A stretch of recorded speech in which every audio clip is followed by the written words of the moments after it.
Hi friends, welcome back to our channel romance lust versus love part 34. Friends, కొంచెం adjust అవ్వండి. ఈ numbers దగ్గర edit చేయడానికి కుదరడం లేదు.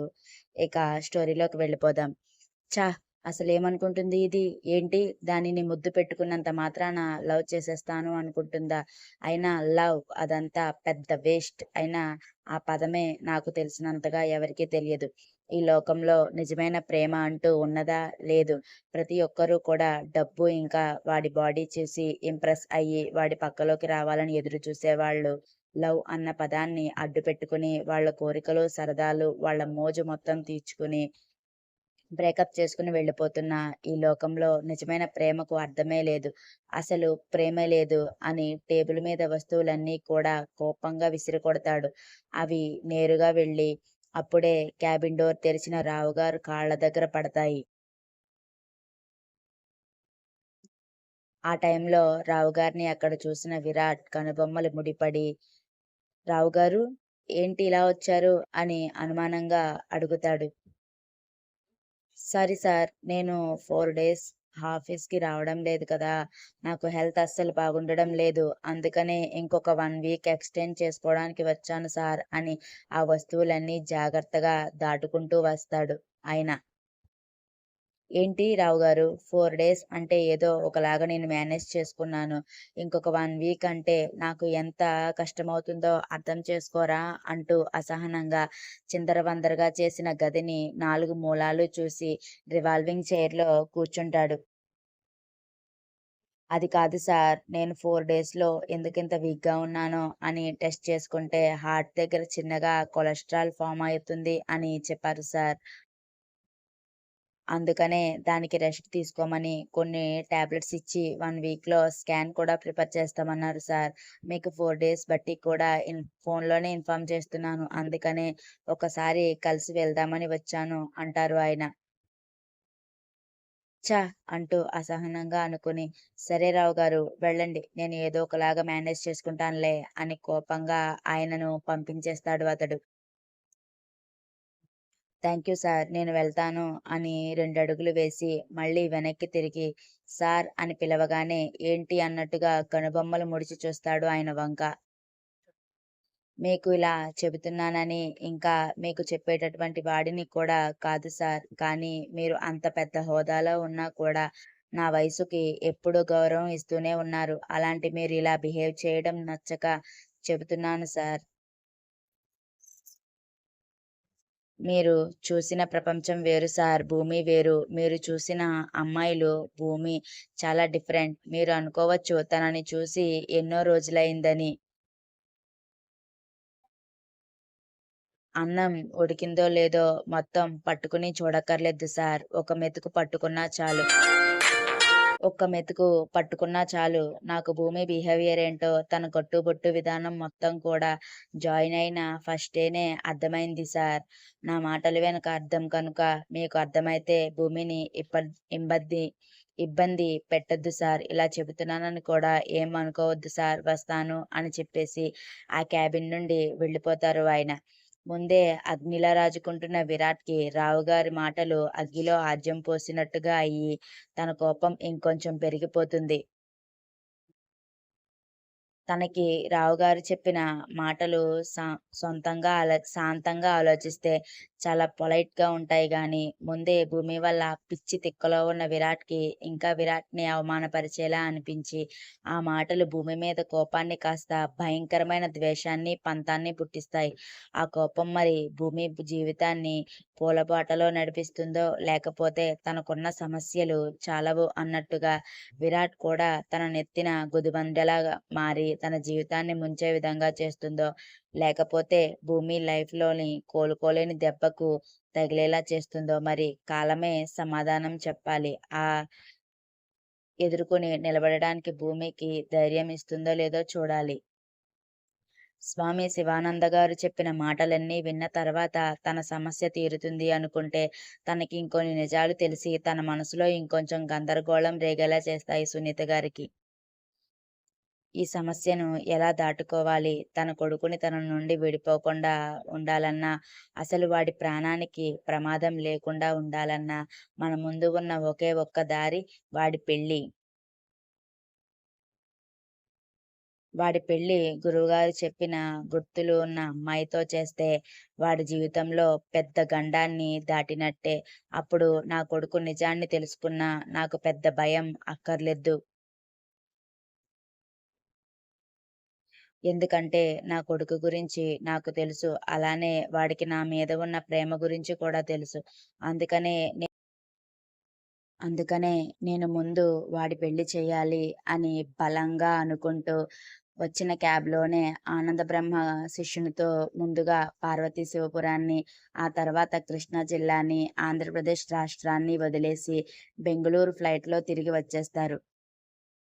దాదాపు వీళ్ళ ప్రయాణం 3 గంటల పాటు సాగిన ఈ 3 గంటల్లో ఆనందబ్రహ్మ శిష్యుడు గాని, సునీత గారు గాని ఒకరికొకరు మాట్లాడుకోరు. తన కొడుకు గురించే ఆలోచిస్తూ సునీత గారు ఉండిపోతే, ఆనందబ్రహ్మ గారు మాత్రం బాధలో ఉన్న ఆవిడను కదిలించడం ఇష్టం లేక, ఆ శివనామ స్మరణ చేసుకుంటూ ప్రయాణం మొత్తం కూడా నెట్టుకు వచ్చేస్తారు. బెంగుళూరులో ఫ్లైట్ ల్యాండ్ అవ్వగానే వీళ్ళు వచ్చిన క్యాబ్ మళ్ళీ రెడీగా ఉండడంతో క్యాబ్ ఎక్కేసి మళ్ళీ వీళ్ళు ఎక్కడి నుండి అయితే మొదలు అయ్యారో అదే గుడి దగ్గరకు వచ్చి ఆగుతుంది వీళ్ళ ప్రయాణం. క్యాబ్ వాడికి డబ్బులు ఇచ్చేసి పంపించాల్సిన తర్వాత తన కోసమే ఎదురు చూస్తున్న కార్ డ్రైవర్‌ని ఒకసారి చూసి, "మీకు చాలా రుణపడిపోయాను స్వామి. నన్ను మరొక్కసారి స్వామి దగ్గరకు తీసుకువెళ్తారా?" అని దీనంగా అడుగుతారు ఆవిడ. "రండి తల్లి తీసుకుని వెళ్తాను" అని గుడి బయటే కాళ్ళను శుభ్రంగా కడుక్కొని, గుడి పక్కన ఉన్న ఆశ్రమంలోకి సునీత గారిని తీసుకుని వెళ్ళి, "మీరు గురువుగారితో మాట్లాడండి తల్లి. నేను ఇప్పుడే వస్తాను" అని ఆవిడని లోపలికి పంపించి, ఆనందబ్రహ్మ సాయంత్రం అవ్వడంతో తన స్నానాది కార్యక్రమాలు ముగించుకుని ముందుగా ఆ శివనామ జపం చేసుకోవాలి. ఆ తర్వాత గురువుగారి సేవ చేసుకోవాలి అని కోనేరులోకి దిగుతారు. ఆశ్రమంలోకి వెళ్ళిన సునీత గారు నేరుగా గురునాథ స్వామి దగ్గరకు వెళ్ళి, "మీకు చాలా రుణపడిపోయాను స్వామి" అంటూ ఆయన కాళ్ళకు నమస్కారం చేసుకుంటారు. "శుభం తల్లి. నువ్వు ఎంత వేదనతో వెళ్ళావో నీ మొహంలో వేదన అయితే తగ్గింది కానీ, ఇంకొంచెం ఆందోళన పెరిగింది. నీ సమస్యకు పరిష్కారం దొరికిందా తల్లీ?" అంటూ చిరునవ్వుతో అడుగుతారు ఆయన. "దొరికింది స్వామి. కానీ ఇప్పటివరకు ఒక సమస్య అని నేను బాధపడుతుంటే, మా చుట్టూ ఒక సమస్యల వలయమే ఉంది అని అక్కడికి వెళ్ళిన తర్వాత తెలిసింది స్వామి" అని అంటారు. "అది కూడా నా కొడుకు చుట్టూనే తిరుగుతుంది అని తెలుసుకుని బాధపడాలో, లేకపోతే ఈ సమస్యల వలయాన్ని ఛేదించి ఎన్నో ఏళ్లుగా మిగిలిపోయిన ఆ సృష్టి కార్యాన్ని ఛేదించడానికి తను జన్మ ఎత్తి నా దగ్గర ఇప్పటివరకు పెరిగాడు అని తెలిసి సంతోషపడాలో నాకు అర్థం అవ్వడం లేదు స్వామి" అని అంటారు ఆవిడ. "చూడు తల్లీ, మన జన్మకు ఒక కారణం ఉంటుంది అంటే మీరు బహుశా నమ్మకపోవచ్చు. ఎందుకంటే ఈ రోజుల్లో వీటి మీద నమ్మకాలు లేవు. ప్రతి ఒక్కరికి కూడా జన్మ ఎత్తడం, దానిని అంతే సులువుగా తనువు చాలించడం కూడా మీకు చాలా తేలిక పనిగా మారిపోయింది ఈ రోజుల్లో. అలాంటప్పుడు మన పుట్టుకకు అర్థం ఉంది అంటే ఇప్పుడు ఎవ్వరు కూడా నమ్మరు. పుట్టిన తర్వాత తల్లిదండ్రుల అండ ఉన్నంత వరకు ఉండడం, ఆ తర్వాత నచ్చినట్టుగా చేసుకుని, ఇష్టమైన చెడు అలవాట్లను ఒంటికి బానిసగా చేసుకుని, ఆ అలవాట్లలోనే తనువు చాలించడం కూడా చాలా సాధ్యంగా జరిగిపోతుంది ఈ రోజుల్లో. అలాంటిది ఇప్పుడు నీ కొడుకు జన్మ రహస్యం విన్న తర్వాత నీకు ఇదంతా చాలా వింతగా, కొత్తగా ఉంటుంది తల్లీ. నా మాట విను తల్లి. ఈ సమస్యను అంతా కూడా ఆ శివయ్య మీదే భారం వేసి వదిలేసి, ముందుగా నీ కొడుకుకి ప్రాణగండంగా మారిన ఈ సమస్యకు పోరాడి, నీ కొడుకు జీవితంలో తన గండాన్ని తొలగించి, తన మాంగల్య బలంతో నీ కొడుకుకి నూరేళ్లు ప్రసాదించే నీ కోడలిని వెతుక్కో. నాకు తెలిసి శివానంద స్వామి నీకు కాబోయే కోడలి కోసం కొన్ని గుర్తులు కూడా చెప్పే ఉంటారు కాబట్టి నీ కోడలి కోసం అన్వేషించు. నీ కొడుకుకి సరైన భార్యని వెతికావు అంటే ఆ భార్యే నీ కొడుకు చేత జరిపించబడే ఈ యొక్క మహాయజ్ఞంలో కూడా తోడుగా తన ప్రాణాలను అడ్డువేసి మరీ నీ కొడుకుని కాపాడుకుంటుంది. తన మాంగళ్యాన్ని రక్షించుకుంటుంది. ఇక ఈ ఆలోచనలన్నీ మానేసి నీకు అన్నీ మంచే జరగాలని ఆ శివయ్యను నిత్యం కొలిచే నువ్వు అనుకుంటున్న సంకల్పాన్ని బలంగా మనసులో అనుకుని ముందడుగు వెయ్యి తల్లి అని అంటారు. అలాగే స్వామి, అలాగే మీరు చెప్పినట్టుగానే చేస్తాను. ఇన్ని రోజులు బట్టి నా కొడుకు మారితే చాలు అని ఎదురు చూశాను కానీ, ఇప్పుడు నా కోడలు వల్లే నా కొడుకు మారి తన జీవితానికి అర్థం తెలుసుకుంటాడు అంటే, ఆ కోడలు ఎక్కడున్నా సరే గాలించి మరీ వెతికి నా కొడుకుకి జత చేస్తాను స్వామి. ఖచ్చితంగా నా కొడుకుకి తనకు తగ్గ భార్య దొరికిన తర్వాత మీ దగ్గరకు వారిని జంటగా తీసుకువస్తాను స్వామి. అప్పుడు మీ ఆశీర్వాదాలు వాళ్లకు తప్పకుండా ఇవ్వాలి. వాళ్ళ జంటను ఆ మహాయజ్ఞంలో గెలుపు సాధించేలాగా మీ అందరి ఆశీర్వాదాలు కావాలి స్వామి అంటారు. తప్పకుండా తల్లి. నువ్వు అనుకున్నట్టుగా తప్పకుండా జరుగుతుంది. కానీ నీ కొడుకు పెళ్లి మీ చేతుల మీదుగా జరగదు అని కూడా స్వామి చెప్పుండాలే అని నవ్వుతూ అడుగుతారు. చెప్పారు స్వామి. కానీ నేను అది ఎట్టి పరిస్థితుల్లోనూ అలా జరగడానికి ఒప్పుకోను స్వామి. ఇచ్చిన గుర్తులు గల అమ్మాయినే భార్యగా తీసుకువస్తాను ఖచ్చితంగా అని దృఢనిశ్చయంగా చెప్పి వెళ్ళొస్తాను స్వామి.